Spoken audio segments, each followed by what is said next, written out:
Tim tenis Lahat yang merupakan juara umum pada Pekan Olahraga Provinsi tahun 2016 lalu kembali mencoba peruntungan di ajang Porprov tahun 2017.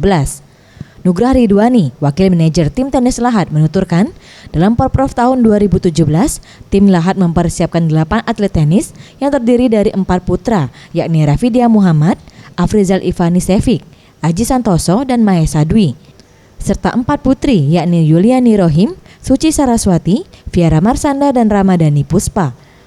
Untuk persiapan tahun ini sudah matang, tim sudah dipersiapkan selama 2 bulan sebelum ajang. Tim putra ditargetkan untuk memboyong 3 medali emas, sementara tim putri menargetkan 2 emas. Kalau di putra kita punya target 3 medali emas, yaitu dari bergu putra, kemudian tunggal putra perorangan, dan ganda putra perorangan. Oke. Kalau untuk tim putri sendiri Pak, target kita? Targetnya 1 emas dari ganda putri perorangan, ditambah lagi 1 emas lagi dari ganda campuran. Ia menambahkan pada ajang Porprov tahun ini tim putri Lahat sedikit merubah formasi dengan melakukan regenerasi pemain muda, di mana 2 dari 4 pemain merupakan pemain baru yang minim jam terbang. Namun hal tersebut bukan permasalahan karena ajang ini dapat menjadi pengalaman bagi para pemain muda berbakat.